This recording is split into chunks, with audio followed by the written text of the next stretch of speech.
இனிய மாலை வணக்கம். உடலில் நிகழ்ச்சி நிரலில் ஒரு சின்ன மாற்றம் தான். வழக்கமாக மற்ற இசை வெளியீட்டு விழாவாக இருந்தால் திரைப்படத்துறை சார்ந்த அதில் யார் சீனியராக இருக்காங்களோ, யார் பாப்புலராக இருக்காங்களோ அவங்கள கடைசியாக பேச வைக்கிறது வழக்கம். அது எல்லாருக்கும் தெரியும். இது ஒரு ப்ரைவேட் ஆல்பமாக இருந்தாலும் அதுக்குள்ளே ஒரு சிஆர்பி பற்றி ஒரு வாழ்வியல் சொல்லப்பட்டிருக்கு. அதை இயக்கி இருக்கவரும் ஒரு சிஆர்பியை சேர்ந்தவர். அந்த டிபார்ட்மெண்ட்டோட ஐஜி அவர்கள் டிஐஜி இன்றைக்கி இருக்கிறதுனால நான் தான் கொஞ்சம் அவர்கிட்ட சில கேள்விகளை முன்வைக்கலாம் அப்படின்றதுக்காக தான் அதை மாற்றினேன். ஏன்னா அவர் சார் வெளியில் ஒரு முக்கியமான வேலை இருக்குது போகணுன்னாங்க. ஸோ அதனால் கொஞ்சம் மாற்றிருக்கு, ஷெட்யூல் மாற்றிருக்கு. யாரும் குழப்பமாயிடாதீங்க. முதல்ல இந்த நிகழ்ச்சி தாமதமானதுக்கு நான் ஒரு காரணம். அதுக்கு நான் உங்ககிட்ட என்னுடைய வருத்தத்தை மன்னிப்பு கேட்டுக்கிறேன். காரணம், நான் திருவள்ளூரில் ஷூட்டிங்கில் இருந்து நேரடியாக வந்துட்டேன். இந்த நிகழ்ச்சிக்கு வருவது இருக்கிற வரைக்கும் என்ன நிகழ்ச்சின்னு எனக்கு தெரியாது. வழக்கம் போல் நாங்கள் வந்த உடனே ஃபரூக்கை கூப்பிட்டு முதல்ல என்ன ஃபங்க்ஷன் சொல்லுங்கள், உள்ளே கூப்பிட்டு போய் சொல்லுங்கள், போனால் தான் தெரியுங்க. ஃபரூக் எனக்கு தெரியும் ரொம்ப நாளாக. அதான் ஃபரூக் சொன்னார், இல்லை இது மாதிரி ஒரு மியூசிக் ஆல்பம் ஒன்று பண்ணுறோம், கம்பெனி ஸ்டார்ட் பண்ணுறோம், அதோட ஃபஸ்ட்டு வீடியோவும் பண்ணுறோம் அப்படின்னாரு. சரி ஓகேன்னு பார்த்தா நான் சரி ஏதாவது பாப்புலராக ஏதாவது சாங் அது இதுன்னு மாடர்னாக இருக்கும், பாப் சாங்கு அல்லது ஒரு நேட்டிவிட்டியாக இருக்குன்னு பார்த்தேன். ஆனால் இங்கே பார்த்தா ஒரு சிஆர்பி ஒரு வீரனுக்கு குழந்தை பிறந்திருக்கிற செய்தி கேட்ட உடனே எனக்கு என்னோடய பர்சனலாக என்னுடைய உறவுகளில் நடந்த நிகழ்வுகள் ஞாபகத்துக்கு வந்தது. அதனால தான் இந்த ஷெட்யூலை சின்னதாக சேஞ்ச் பண்ணியிருக்கு. ஆக்சுவலாக மிலிட்ரி எல்லாருக்கும் தெரியும். சிஆர்பிஎஃப் அதை விட கூடுதலானது அப்படின்றத நான் உணர்ந்திருக்கேன். நான் எங்கெல்லாம் கலவரப் பகுதிகள் எங்கே அதிகமாக இருக்கோ, எங்கே பதட்டமான சூழல் இருக்கோ, அங்கெல்லாம் போய் முதல் நாளாக தைரியமாக மக்களை பாதுகாக்க, அங்கே அமைதியை நிலைநாட்டுவதற்கு சிஆர்பிஎஃப் பயன்படும் அப்படின்றது நான் அறிந்தது. என்னுடைய சொந்த தாய் மாமனுடைய பையன், உங்கள் பிரச்சனைலாம் அப்புறம் வச்சுக்கோங்க, அவன் போலீஸ் வேலைக்கு சேரணும்னு சொல்லிட்டு அவனுக்கு சின்ன கதை இருக்குது. அவனுக்கு போலீஸ் வேலைக்கு தான் போகணும்னு சின்ன வயசுலேருந்து ஆசையிலேருந்து போலீஸ் ட்ரைனிங் பண்ணான். அவனுக்கு இந்த கண் பார்வை ஒரு ஐசைட் கொஞ்சம் மாறி இருக்கும். நம்ம வழக்கு தமிழில் சொல்லுவோம் இல்லையா, மாறுகன்னு சொல்லுவோம் இல்லையா, அந்த மாதிரி இருந்ததுனால அவனுடைய தாய்மாமன் பையன் நான் அவனும் ஒரே ஏஜ் ஒன்றாவே வளர்ந்தோம். நான் காலேஜ் போய்ட்டு அவன் அந்த பக்கம் போலீஸ் ட்ரைனிங் போகணுன்னு போனான். அவனை போலீஸில் தமிழ்நாடு போலீஸில் எடுத்துக்கலை. அது காரணம் இந்த ஐசைட் ப்ராப்ளம். ஆனால் அவனுக்கு போலீஸ் வேலை கிடைக்கல அப்படின்றதுல ஒரு மிகப்பெரிய வருத்தத்தில் எப்படியாவது நான் அந்த காக்கி ட்ரெஸ்ஸை போட்டுன்னு போராடி பார்த்து முடியலைன்னு ஒன்று.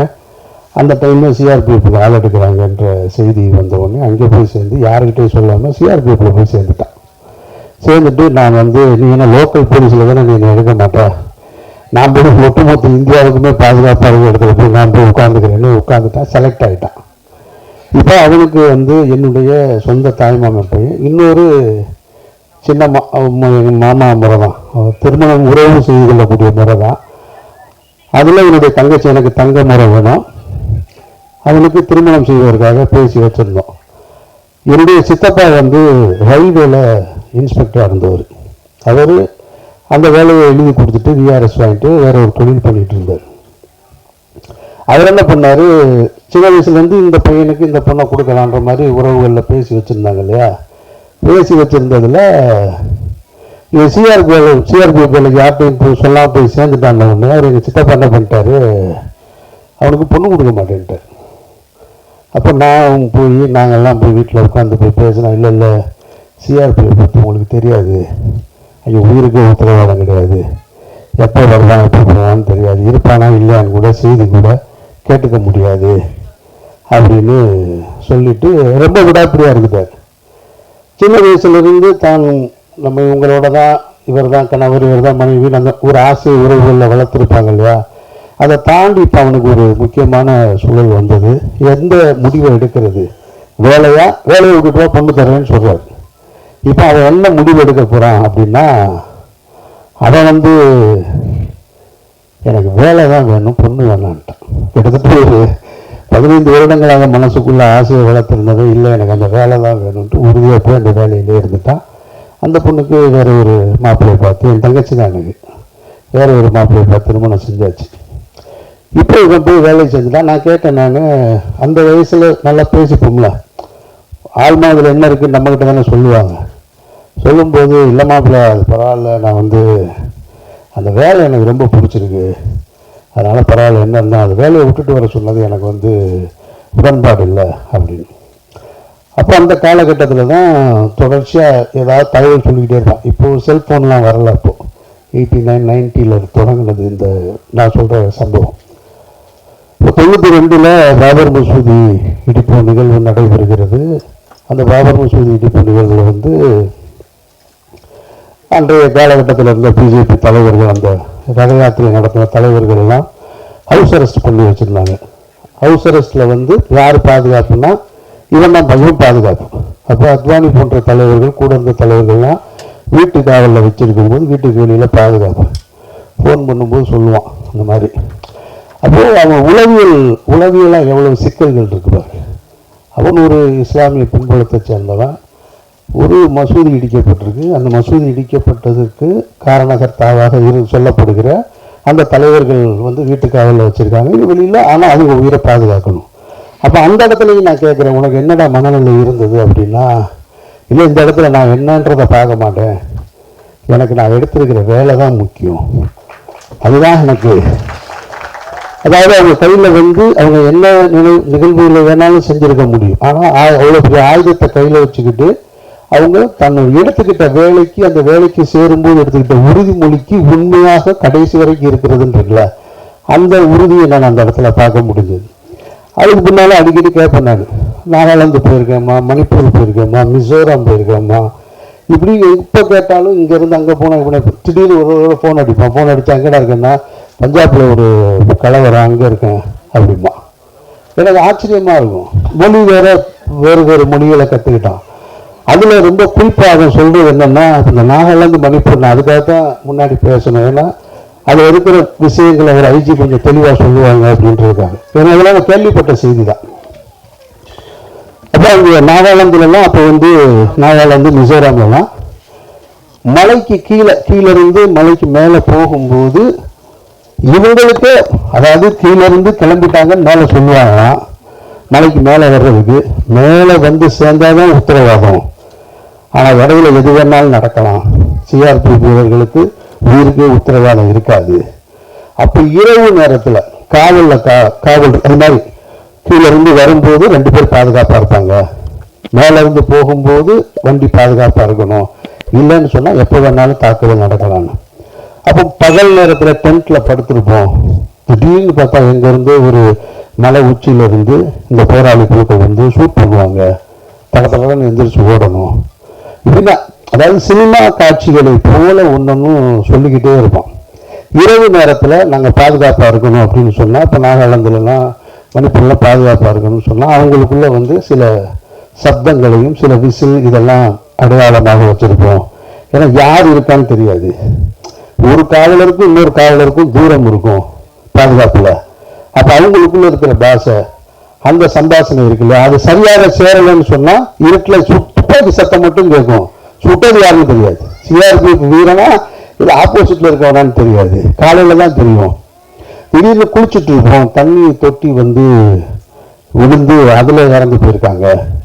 இப்படின்னு ஒவ்வொரு அதிர்ச்சி தகவல்களாகவே நான் கேட்டிருக்கேன். நான் திரைப்படங்களுக்கு போவாங்க வீரர்கள், சிஆர்பி வீரர்கள் திரைப்படங்களுக்கு போகும்போது அப்படி யாராவது ஒரு 4 பேர் படம் பார்க்கணும்னா தியேட்டர்களில் ரொம்ப குறைவாக தானே இருக்கும்.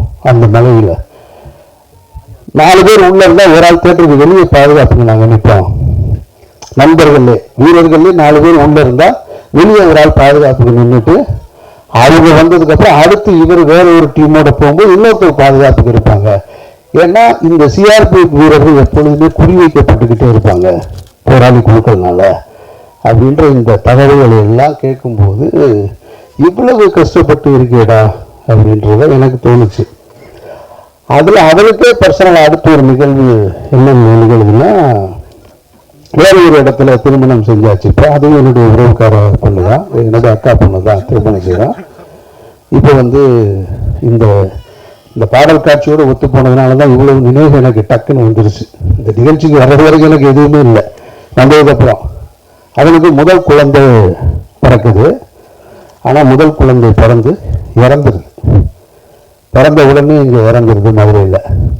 இப்போ போல இந்த பாடல் காட்சியை காட்டுறது போல வீடியோ கால் இல்லை, செல்ஃபோன் கிடையாது, பார்க்குறதுக்கெல்லாம் அப்போ வாய்ப்பு இல்லை. 92, 93 காலகட்டத்திலலாம் எதுவுமே இல்லை இல்லையா? அப்போ லீவு அப்ளை பண்ணால் லீவு கொடுக்கல அப்படின்றது அவனுடைய முக்கியமான குற்றச்சாட்டு. அங்கேருந்து தொடங்குது. லீவு கேட்குறாங்க. என்ன சொல்கிறாங்க, எனக்கு இன்னும் ஒரு குழந்தை பிறந்திருக்கு, அது இறந்துருச்சு, அதுக்கு ஒரு ப்ராசஸ் அவங்க சொல்கிறாங்க. இப்போ அந்த ப்ராசஸில் லீவு கிடைக்கல. நான் வந்து அந்த லீவு அந்த ப்ராசஸ் முடிஞ்சு வந்து பார்க்கும்போது அது வரைக்கும் குழந்தைய வச்சுருக்க முடியாது இல்லையா, அதை அடக்கம் பண்ணிடுச்சு. அப்போது இப்போ அந்த இடத்துல நின்று சொல்கிறேன், எனக்கு என்ன பண்ணுறதுன்னு தெரியல. இவ்வளோ நான் போராடி இந்த வேலையை நான் நேசித்து நான் கூட இருந்து கடைசியில் என்னுடைய இப்போ குழந்தை இறந்தது கூட எனக்கு லீவ் கிடைக்கல. அது என்ன காரணம்ன்றது தெரியல. அதில் தாமதமானதுண்டு. அதற்கு பின்னாடி அவன் வந்து சிஆர்பிஎஃப் வேணான்றது அது ஒரு ப்ராசஸ் இருக்குதுன்னு நினைக்கிறேன். நான் அது எழுதி கொடுத்துட்டு அதுக்கப்புறமா வந்து பிஆர்சியில் மாதிரி பாண்டியன் ரோட்வேஸ் இருக்கு இல்லையா, அது கார்பரேஷனில் அங்கே வேலைக்கு சேர்ந்து இப்போ வரைக்கும் ஒர்க் பண்ணிக்கிட்டு இருக்கான். அப்போது இந்த பாடல் காட்சியை பார்த்த உடனே எனக்கு நினைவுக்கு வந்தது இந்த கதைகள் எல்லாமே. கிட்டத்தட்ட 30 வருஷத்துக்கு முன்னாடி நடந்த கதைகள்.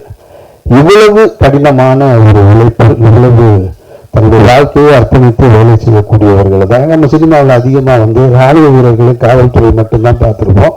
சிஆர்பிஎஃப், பிஎஸ்எஃப்லாம் பற்றி நம்ம பார்க்கறதில்ல, யாராவது சொல்கிறதும் இல்லை, அதை பற்றி தெரியவும் தெரியாது.